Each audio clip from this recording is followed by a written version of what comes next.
Brilliance Audio presents The Seep by Chana Porter, performed by Shakina Nayfack. When the aliens first made contact, Trina and her not-yet wife, Diba, threw one of their famous dinner parties for a select group of friends. It wasn't difficult to keep the guest list small. Everyone was too nervous to travel far. The subways and buses deserted but for the most intrepid or desperate travelers. They invited two beloved couples who happened to live close by and who wondrously had never met. Emma and Mariam came first, with 2 types of hard cheeses, 3 types of olives, gluten-free rice crackers, tubs of spicy hummus. Emma was French and Mariam was from Cairo, so they both really knew how to put together a cheese plate. Their little party was completed by Catherine and Laura, the friendly, easygoing lesbians from Tennessee. They came with copious amounts of alcohol. One can always depend on the lapsed Christians to bring the bar. Pale ale for the butches and drinkable red wine.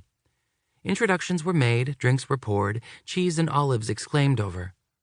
After a half hour of breezy conversation, Diba brought out a tureen of her famous fish stew, finished with black pepper and a squeeze of lime. Trina passed around homemade loaves of bread, her one party trick.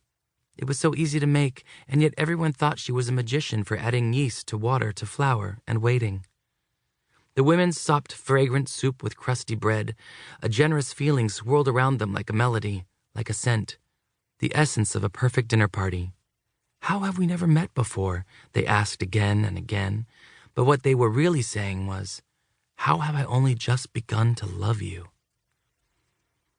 Throwing a dinner party was all Trina and Diba could think to do.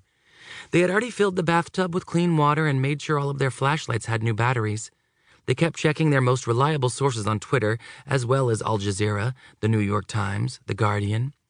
Every source said to keep calm, try not to panic, and to stop it with these suicide pacts.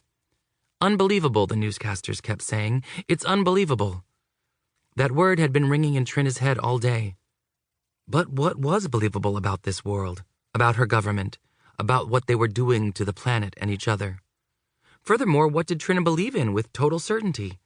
That the sun rose in the morning? That the sky was blue? These aliens could say that the cosmos was being carried on the back of a great platypus, and she'd have to believe them. What was more mutable than her own perceptions? Catherine raised her wine glass. Her toast became the answer to Trina's unspoken questions. At the time, Trina thought this was a coincidence. Catherine spoke warmly, as if she were telling a long joke. Lately, she said, I felt as if I've been living in the wrong timeline.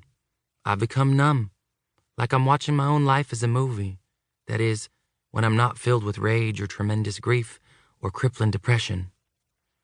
Diba hooted and cheered. Emma's brown eyes twinkled in the candlelight. Every day I wake up embarrassed by my country and what we've become. Ugh, groaned Miriam.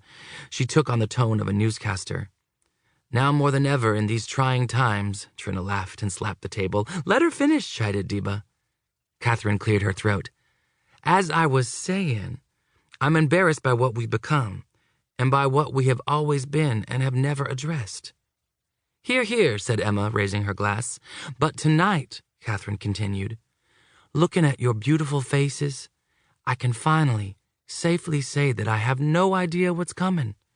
I don't know if this is the end of life as we know it, or the beginning of a grand adventure, or perhaps both.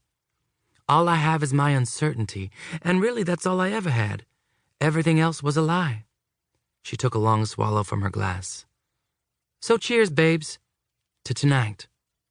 The women clapped and toasted, whistling. Catherine took a half bow and sat down.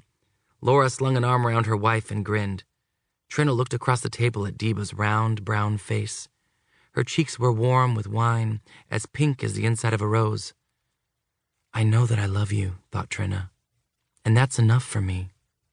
From across the table, Diba winked. After dinner, the women lounged on the floor and got a bit stoned, and then someone decided it would be fun to take a bath. They would soon realize that the Seep had already infiltrated their city's water supply. They were already compromised, already bodily hosts to their new alien friends. It was through that connection that they could hear one another's thoughts, feel the same emotions, overlaid with the all-consuming adage that everything will be all right, no matter what. The softest invasion had begun.